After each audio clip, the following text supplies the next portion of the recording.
जय माता दी।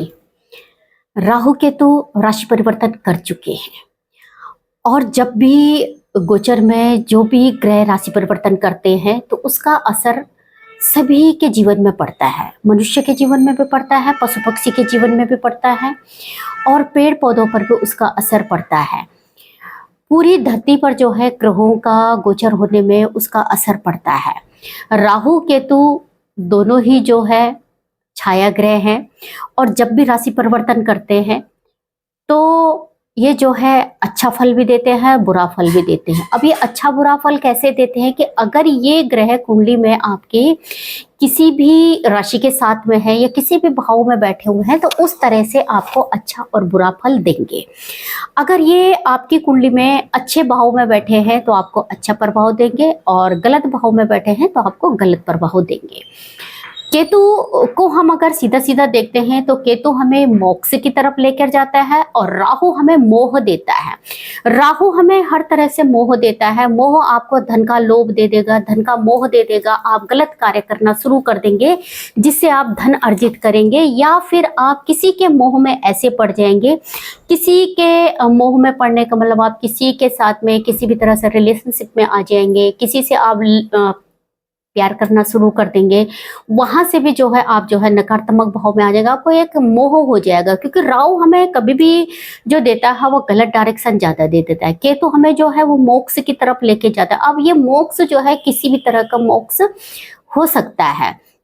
जैसे कि आप कहीं पर जॉब कर रहे हैं और वहां से आप जो है आपने रिजाइन दे दिया तो आपने वहां से भी मोक्ष ले लिया, या फिर आप किसी जो है बिजनेस में है, आपने वो बिजनेस छोड़ करके आप जो है दूसरे बिजनेस में आ रहे हैं तो वहां से भी आपको जो है मोक्ष की प्राप्ति हो गई। और मोक्ष जो है वो हमारा अंतिम समय का भी होता है, उसको भी हम मोक्ष कहेंगे। मतलब मोक्ष का मतलब जो होता है केतु, जब भी आपके कुंडली में केतु ग्रह आ गया तो आप देखना कि वो केतु आपको कोई ना कोई चीज को छुड़ा करके ही रहेगा। वो चाहे किसी भी प्रकार का हो तो आपको जो है वो वहां से हटा करके दूसरी जगह पर जरूर ही जो है वो करता है। ये आप बिल्कुल देखिएगा, ठीक है। साथ में जब हम केतु को देखते हैं तो केतु को हम इस तरह से देखते हैं कि जैसे कि केतु को हम ध्वज भी कहते हैं, झंडा भी कहते हैं। केतु का झंडा भी होता है, ध्वज होता है, पताका होता है, तोरण होती, जो तोरण हम घर के बाहर लगा देते हैं। पताका वो होता है जो आसमान, जो हम पतंग उड़ाते हैं, उसको भी हम केतु का जो है उसको हम केतु के स्थान पे हम उसको जोड़ते हैं। अगर केतु किसी भी तरह से आपकी कुंडली में आपको नकारात्मक प्रभाव दे रहा है तो इसके लिए हम क्या करते हैं कि अधिकतर हम जो है केतु का झंडा हम लगाते हैं। या हमने क्या किया कि जैसे कि कुत्ते को दूध देना, और इसके साथ में अगर आपको अपने जीवन में कुछ आगे बढ़ना है तो आप केतु का झंडा लगा सकते हैं।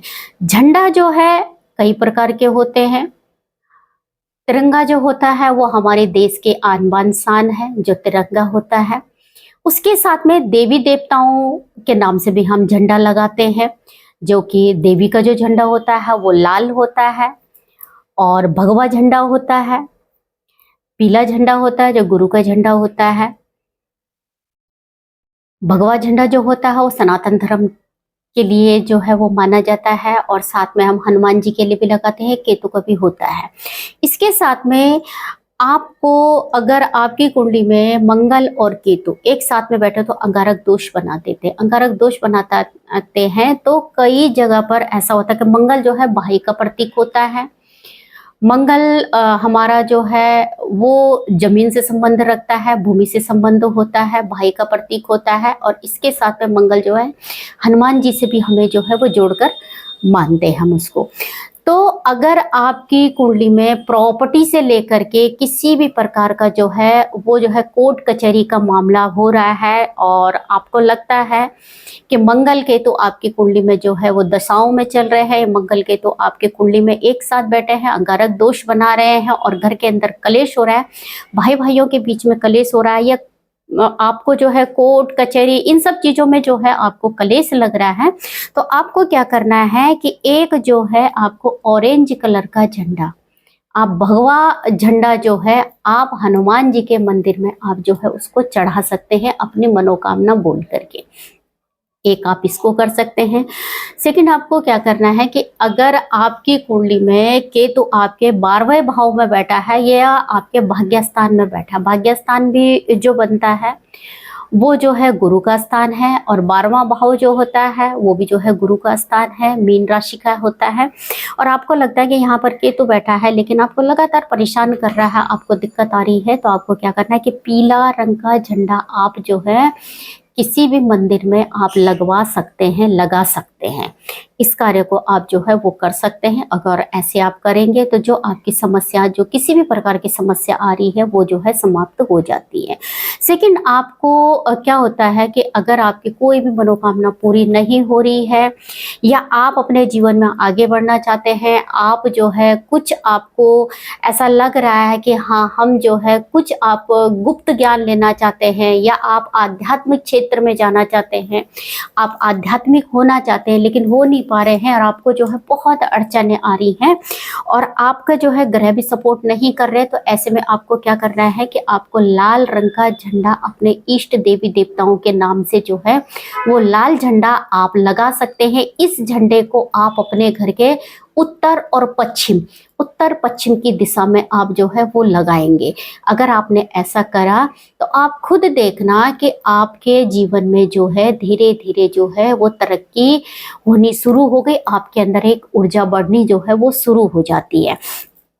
आपको इसी के साथ में क्या करना है कि जैसे कि आपका जो घर है वो घर में कहीं ना कहीं आपको लगता है कि घर में नकारात्मक चीज है और आपके जो घर की जो छत है वो छत जो है आपकी उत्तर पश्चिम का जो कोना है वो कोना जो है उत्तर पश्चिम का वो आपका नीचा हो रहा है, वो ऊंचा नहीं है, तो वहां पर भी आप एक जो है रेड कलर का झंडा आप अपने घर में जो है उस दिशा में आप लगा सकते हैं। क्योंकि उत्तर पश्चिम का जो कोना होता है वो ईशान कोण का होता है। ईशान कोण जो होता है वो देवी देवताओं से संबंध होता है, गुरु से संबंधित होता है, केतु से संबंधित होता है। तो वहां पर आप जो है एक जो है लाल कलर का झंडा आप जो है वहां पर अपने घर में आप लगा सकते हैं। और बहुत लोग जो है अपने घर के मेन गेट पर झंडा लगा देते हैं, अपने घर की छत पे झंडा लगा सकते हैं, और इसके साथ में कहीं मंदिर में भी आप अपना जो है वो झंडा जो है आप लगा सकते हैं मनोकामना के लिए। किसी भी प्रकार के आपकी मनोकामना है वो मनोकामना आपकी जो है वो पूर्ण होती है। लेकिन हाँ, मनोकामना आप जरूर अपनी कीजिए।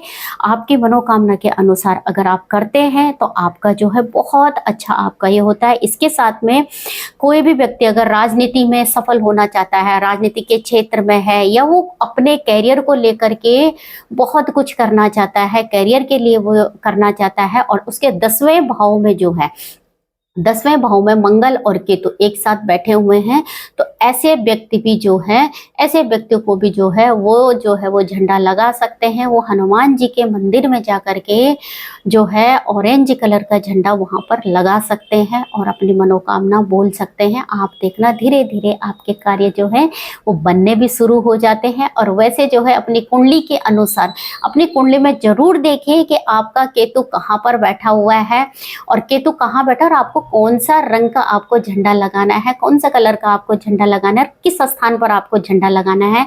मंदिर में झंडा लगाना है या घर पे झंडा लगाना है या मुख्य द्वार पे झंडा लगाना है, ये सारी चीजें आप जो है अपनी कुंडली के अनुसार भी आप करेंगे तो वो आपको ज्यादा अच्छा रहेगा। क्योंकि अपनी कुंडली का विश्लेषण करवा करके आप फिर जो है वो झंडा लगा सकते हैं। और अपनी मनोकामना के लिए भी आप झंडा लगा सकते हैं। मंगल के तो एक साथ में बैठे हैं तो उस तरह से आप झंडा लगा सकते हैं। क्योंकि कोर्ट कचहरी जिस तरह से भी अगर चल रही है, कोई भी वाद विवाद आपके साथ जीवन में हो रहा है, तो आप जो है जरूर आप जो है झंडा लगाइए और आपकी मनोकामना सभी पूर्ण होती है। इसके साथ में जय माता दी।